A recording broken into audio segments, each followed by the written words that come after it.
বিহারে এনডিএ জেতার পর মোটামুটি বিজেপির সমর্থকদের এবং বিজেপির সাপোর্টেড যেসব ইউটিউব চ্যানেলগুলো আছে সবাই লাফালাফি করছে যে অনেকটা ওই এবার কালি তোমায় খাবো টাইপের একটা খুব পুরনো বাংলা গান আমার মনে পড়লো আর কি, সেই টাইপের লাফালাফি করছে যে বিহারে যেহেতু নীতিশ এবং এনডিএ বিরাট ব্যবধানে জিতে গেছে, এবার পশ্চিমবঙ্গে মমতা ব্যানার্জিরও তাহলে পতন আসন্ন। কিন্তু এখনো পর্যন্ত তো আমি দেখতে পাচ্ছি না যে মানে বিজেপি পশ্চিমবঙ্গে 30টার বেশি সিট পেতে পারে বলে।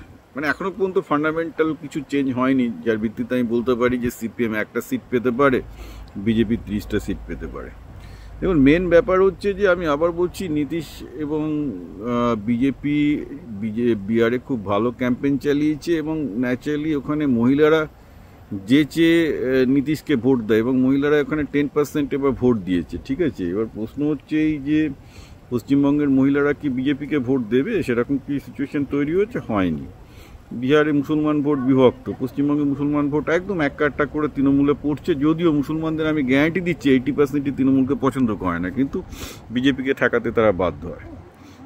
মেন ব্যাপার হচ্ছে পশ্চিমবঙ্গে ভোটের যে ইকুয়েশন সেটা খুব দুর্ভাগ্যজনকভাবে তৃণমূলের ফেভারে। আমি এটা এর আগেও বিভিন্ন ভিডিওতে বলেছি, বিভিন্ন লেখায় বলেছি যে যতক্ষণ না পর্যন্ত পশ্চিমবঙ্গের বেসিক ফান্ডামেন্টালটা অর্থাৎ যে যে ইকুয়েশনটা এখন এই মুহূর্তে পশ্চিমবঙ্গে আছে যে মমতা ব্যানার্জি ভার্সেস বিজেপি, এই ইকুয়েশনটা না বদল হলে মুশকিল আছে। আইদার বিজেপি প্লাস একটা সেকুলার ফোর্স থাকতে হবে যাতে মুসলমানদের ভোট কিছুটা ভাগ হয়, আর না হলে মানে মহিলা ভোটকে বিজেপির দেবে ডিফেক্ট করতে হবে, which is also very difficult, কারণ মমতা ব্যানার্জি যেভাবে ভাতা দিয়ে রেখে দিয়েছেন, মানে মহিলা এবং মুসলমান এই যে ফর্মুলায় মমতা ব্যানার্জি চলছেন সেই ফর্মুলাটা ডেন্ট করতে এখনও বিজেপি পারেনি এবং ইচ্ছাও সেরকম আছে বলে আমার বিজেপির মনে হয় না। কারণ আপনারা সবাই জানেন যে এই প্রশ্নটা সবাই তুলছে যে বাংলা বিজেপির কি আদৌ ইচ্ছা আছে তৃণমূলকে হারানো, সেই ইচ্ছাটা নিয়ে সন্দেহ আছে। এবার লোকজন